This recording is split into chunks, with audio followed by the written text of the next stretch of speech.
연기라는 거는 2년 연자거든요.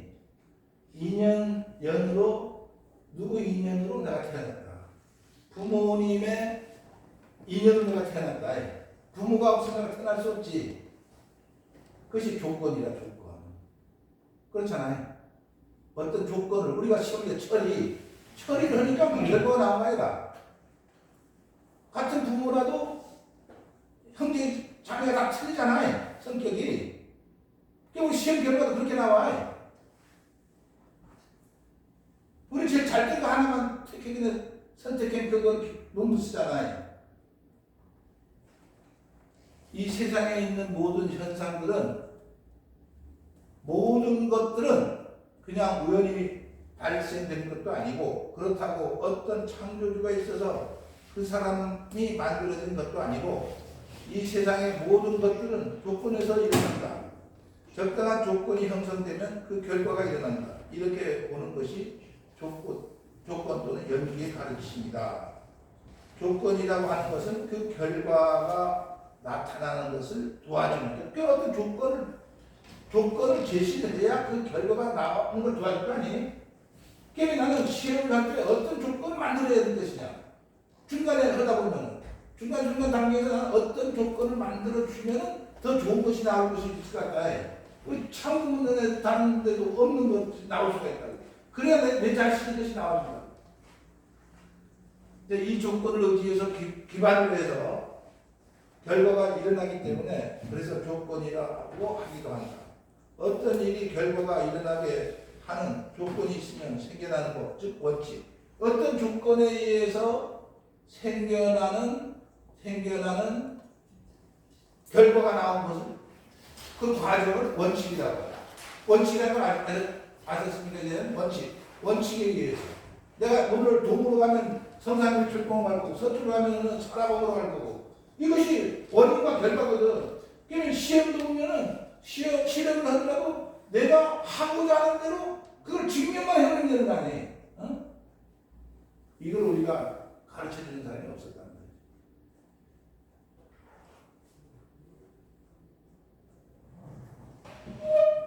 조건과 연기는 제일 밑에, 연기는 비슷한 말인데, 조건은 결과가 일어나게 하는 원인의 중심을 둔 것이 조건이고, 연기라는 것은 조건과 원인에 의해서 결과가 생겨나는 것을 동시에, 원인과 결과를 동시에 드러나게 해준 것을 우리가 연기다 한다. 혼동 안 되죠? 그러니까 이런 것들을 우리가 이제 아시면 되겠습니다. 그러니까 이것을 우리가 이 사람이 태어나서 하는 것처럼, 여기에서 우리 시험에서 이제 신입사원이 됐을 때 시험 벌써 이렇게 시작하는 거다. 그래서 오늘은 연기로 조건을 만들어준다. 그럼 나가면은 이제 감각이 있어야 된다니까. 눈으로 본다든가. 그냥 조건을 만들어줘야 되고, 감각적으로 해야 되고, 다음은 그 농사의 길매기를 어떻게, 소득을 어떻게 하고, 여러 가지 오는 것을 감각화시켜야 돼. 그 감각화시켜서 어떤 좋은 결과가 안 나왔으면은, 그때면은 경험을 하는 데서 내가 뭔가 잘못된 방향으로 갔지 않았느냐, 이것도 한번 생각하게 되고, 그러니까 그 경험이 내가 그런 것을 하다 보니까 올해의 문제점을 개선하고 또 내년 개선을 하다 보니까 완벽하게 됐어요. 그것이 지식 창출이 되는 거야. 지식 창출. 지식 창출. 나는 딱 그러면 작년하고 몇십 년 대한테 똑같더라. 노지는 안 되지. 환경 변화가 있어요. 하우스에서는 점점 잘 되더라. 그래서 어떤 사람은 잘 돼가지고 안 되거든. 그건 뭐가 중간 단계가 불충분한 것이지.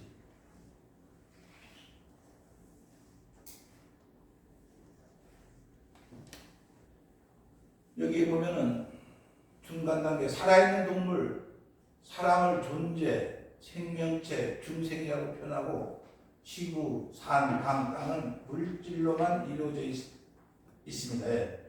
조건 따라 생기는 법이라고 하여 형성된 법이라고 한다. 형성된 원칙이라고 한다. 살아있는 생명체, 존재, 중생은 물질에 의지해서 일어난 정신작용으로 세상을 분별하고 인식하고 느끼고 판단하는 정신결합입니다. 지금의 다른 단계는 우리가 전부 조건을 만들고 되는데, 여기에 사람의 마음이 들어가야 된다는 거지. 내 자식을 손자를 어떤 내 맡겨 두어서 가르치는 것보다는 내 핏줄이 섞여 있는 부모나 내 자신이 기도해주는 그 마음이 깃들여야 더 될 거 아니야. 음식을 만드는 것도 그렇지. 식당 밥도 맛있지만 그러나 내가 온갖 정성을 해서 식구를 먹여 살려고 할 때 그 정성, 그건 마음이 깃들여야 된다는 거예요. 이제는 우리가 지식이라는 거는 내가 밖으로 나갈 때 마음이나 오늘 어디 갔다 가야 된다면은 이 머리에 있는 지식을 하나 꺼내서 가야. 나는 너가 이번 갈 때 너 지식이. 근데 우리는 벌써 지식이냐면은 이 머리에 가만히 있는 것 같다가 난 지식인이라고 하거든요. 그 자기 지식도 아니라 이거를. 그래서 이제 우리는 이런 그 자연과학의 약한 점이 밖에서 대외적인 발표를 할 때 벌써 여기서 약점이 잡혀야 됩니다.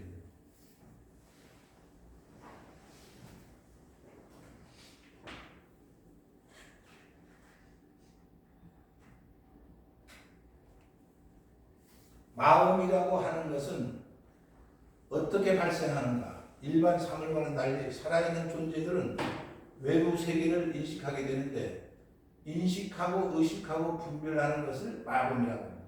인식하고 의식하고 분별하는 것을 마음이라고 합니다. 대상을 아는 주도적인 역할을 한다. 식별하는 중에 대상을 우리 감각에 의해서 눈, 코, 입, 귀, 몸에서 그 감각에 의해서 들어온 전부를 내가 분별하는 걸 마음이라고 해. 근데 지금 우리는 마음을 갖지 못한 사람들이 굉장히 많아. 눈을 그냥 저 밑에 보면은 저 중간 보면 눈을 통해 보이는 것을 형색이라고 하고 형색은 눈을 통해서 아는 의식이 작용하는데 이를 눈 의식 한자로는 안식, 안경한 자, 눈한자, 안식이 일어나게 되고 눈으로 형색이 부딪혀서 안식이 일어나게 되고 눈과 형색이 부딪혀서 접촉함으로써 식이 작동하는 것은 식이 일어난다. 접촉한 쪽에 식이 발생한다. 의식이 일어나는 조건이 접촉이다. 눈이 없으면 형색을 구분할 수가 없지. 그래서 귀가 있어야 소리를 들을 수가 있고 코가 있어야 냄새를 맡을 수 있고 혀가 있어야 맛을 볼 수가 있고 몸이 있어야 촉감, 뜨겁다, 단단하다 등의 촉감을 느낄 수가 있고 육건에 의해서 대상을 깨달은 6가지로 인식, 의식, 비식, 설식, 신식 등 이식 6가지로 사물을 분별하고 해석하고 생각하는 마음을 의식이라고 하는데 이건 타의 도움을 받지 않고 내 스스로 할 수 있어야 돼. 자기 분야는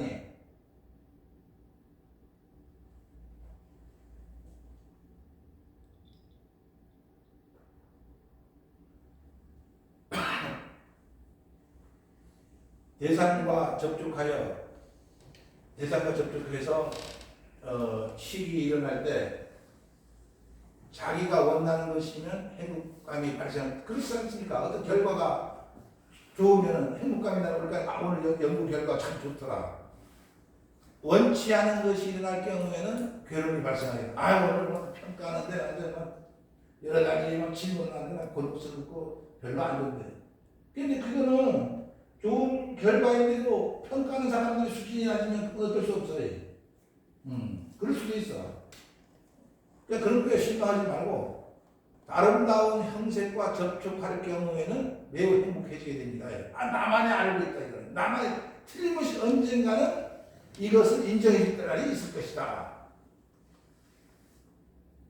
그래서 사람은 행복한 대상을 계속 즐기고 싶어 하거나 유지하고 싶어 하는 욕망, 가래가 생겨. 나는 내일가면 이걸 꼭 한 번 더 해서 완전 정리하고 또 다음에 그러니까 이 정리해서 다른 사업을 시작해야지. 이런 마음이 내 스스로가 나와야 그 연구 사업이 잘 된다는 거예요.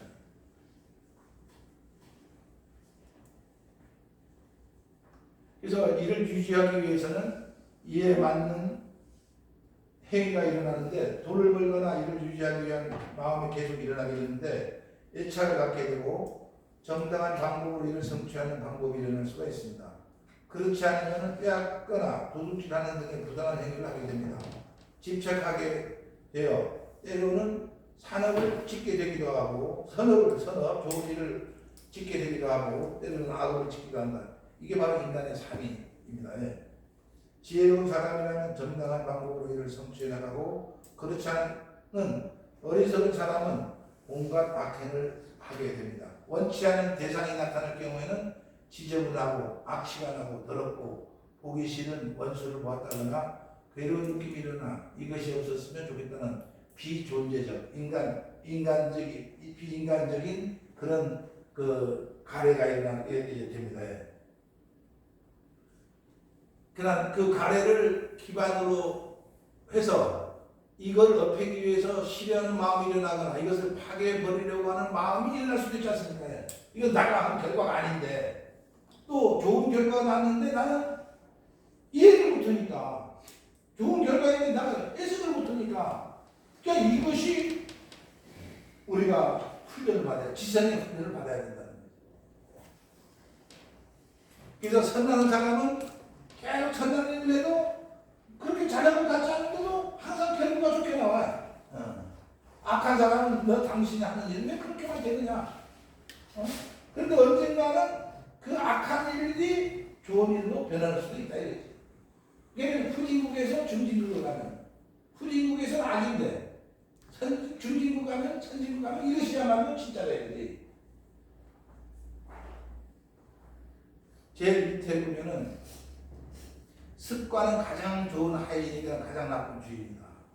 습관이 좋은 사람은 아침에 어슬렁어슬렁 가는 것 같지만 좋은 결과가 나와요. 근데 어떤 데 보면 나 윗사람이 나 상사가 이렇게 저렇게 하면서 나의 귀에만 거슬리게 하는 거거든. 나도 그렇게 할 수 있고 세상은 고통으로 가득하지만 한편 그것을 극복하는 일도 가득. 고통을 극복하는 것이 중요한 거라. 항상 좋은 일만 될 수가 없어. 싫은 일도 알 수 있어야 돼. 얕은 사람은 행운을 믿으며 강한 사람은 원인과 결과를 믿는다. 그러니까 지식이 얕은 사람은 행운을 믿어. 하나 행운을 믿으니까 복권 당첨하는. 그러나 나 원인이 잘못되지 않았느냐. 내가 오늘 일 저지른 게 잘못되지 않았느냐. 잘 됐느냐. 끝까지 해보지 않고서는 안 된다. 끝까지 한번 두고 봐야 된다 이거지. 그래서 이런 것들이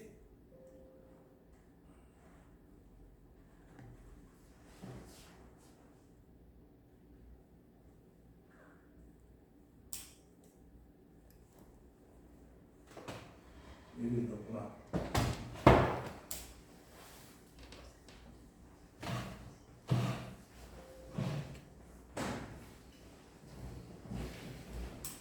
여기 아까도 이야기를 했습니다만은 우리가 연구 사업을 할 때 처음에 조건을 만들어줘야 돼. 조건. 다음은 이걸 가지고 잘 성사되기 위해서 감각. 세 번째로는 지적 활동. 지적 활동이라는 것은 지식을 생산한다는 말인데 이 지식을 만들어낼 수 있어야만이 내 하는 조건과 경험이 통제를 할 수가 있어요. 그러면 나는 지식을 창조할 수 없으면 조건과 경험에 강한 사람한테 난 지식이 당할 수가 있다고. 그런데 경험과 감각이 발달된 사람은 지식이 나한테는 아무 소리 못한다고 해. 그냥 정열적으로 그 사람은. 그래서 여기에 우리가 덕이라는 것이 있습니다. 마음에 있어서 오늘 이 분위기가 굉장히 평가를 하는 데 있어서 굉장히 시끄럽고 정리를 할 수 없어서 근데 그때는 그대로 어떤 사람들은 뭐 다음에 합시다. 천천히 가라앉히고 그 사람들도 보면은 다음 날에 와서 또 다시 평가를 할 때 어저께 내가 보는 감각이 잘못됐다는 거라 생각해보면 그것이 맞았다라는 거예요. 그냥 그렇게 하면서 자기의 인간의 그 심성, 덕을 획득시켜 나가야 돼. 그러니까 이걸 덕의 수양이라고 보는 거예요. 이걸 앞으로 우리 여러분들도 이제 닦지 않으면 안 되는 그런 것이 되겠습니다.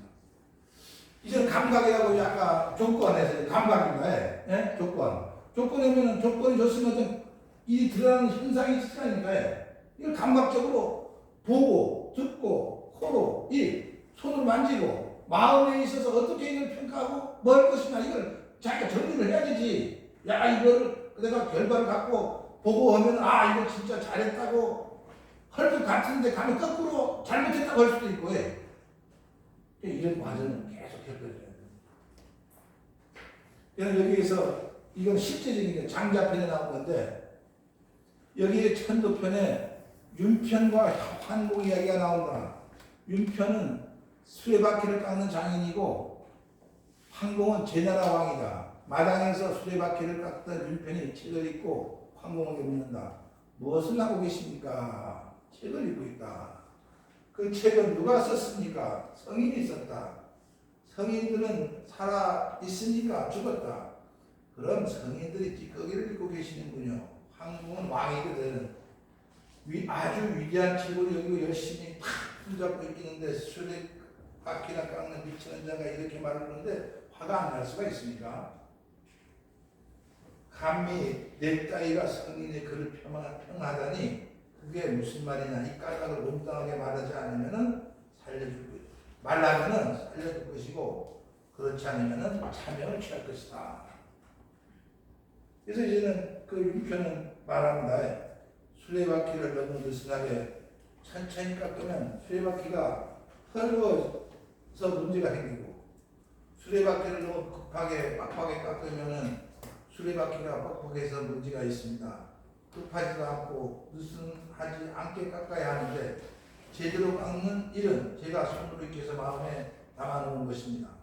이것은 자식에게도 잘 전해지지 않습니다. 왜냐하면 손으로 경험해서 얻은 이것은 마음에 담겨있는 것이기 때문에 말로 표현되지 않습니다. 그렇지. 자기 감각을 말로 표현될 수 없지. 자기가 직접 해야 되지. 그래서 자식들에게도 이것을 알려주려고 해도 전할 길이 없습니다. 제 황공이 아무리 성인이 이야기를 읽는다 해도 이야기 속의 뜻을 그대로 이야기는 어렵습니다. 그 책을 가지고 다 뜻을 전부 이야기는 어렵다. 자기가 직접 해봐야지. 해봐도 왜냐면 숙련 공모고 초보자하고는 말과 딱 차이거든.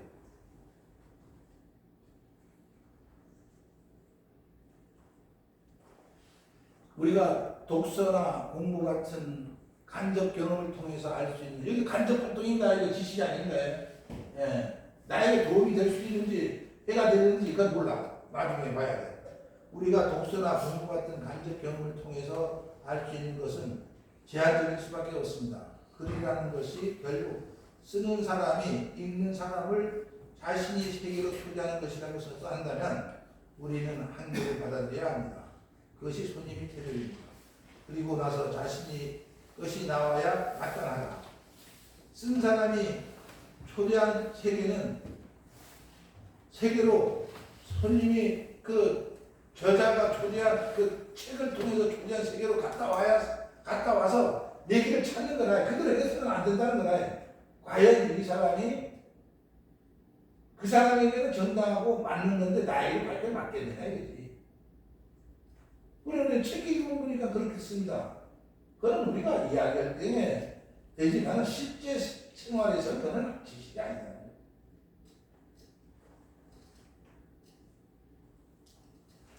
듣는 것도 마찬가지입니다. 다른 사람과 대화할 때 그 사람이 말이 느낌과 뉘앙스 그대로를 받아들일 수 있다고 생각하는가? 불가능하다. 그것은 윤편이 수레바퀴를 깎는 기술을 아들한테도 전해주지 못했는데 자기 자식한테 전해주지 못했는데 다른 사람의 책을 받고 그걸 해서 하겠다고 그러면 그저 우리가 사전 시험을 1년 전에 해보거든요. 자기 해본다든가 그렇지 않은 분들이 대부분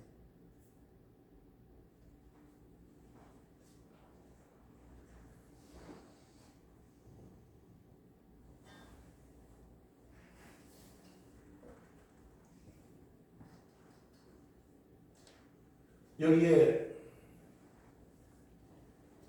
상상해보자. 여기 나라는 나라는 별이 있다. 이 별의 고유성은 나의 중심. 나의 중심을 지금 갖고 있지 않습니까? 중심. 중심을 갖고 있는데 고유성은 나의 몸에 있습니다. 순수한 고유는 내 마음에서 고유성 내 마음에 있는 거 아니야. 그런데 개념이나 가치는 내가 만든 것이 아니라 제3자가 만든 것이거든. 개념이나 가치라는 거. 제3자가 만든 것이야 이거는. 다른 별에서 나온 빛이고 외부에서 끊임없이 나를 잡아당기는 원심력 같은 거. 나가 이제 집에 가만히 있는데 밖에 가자 하는 거. 그것이 원심력이야. 그러면 중심력이 약한 사람은 그게 원심력에 끌려가거든요. 그러면 여기에서 보면은 외부는 부모일 수도 있고 친구일 수도 있고 사회일 수도 있고 이념일 수도 있고 국가일 수도 있고 책이나 지식도 외부 존재일 가능성이 있다 이거지. 근데 안 가고 싶을 때 가야 되지. 책 읽으면 그렇게 보이지. 그러나 실제적으로 보면 그것이 아니야. 나 중심을 잡고 그것도 참고하고 이것도 참고하고 흑방 이모도 해야 되고 부모님 말씀도 드려야 되고 그게 절대적인 건 아니라는 거야. 우리 시험 사업도 마찬가지라고.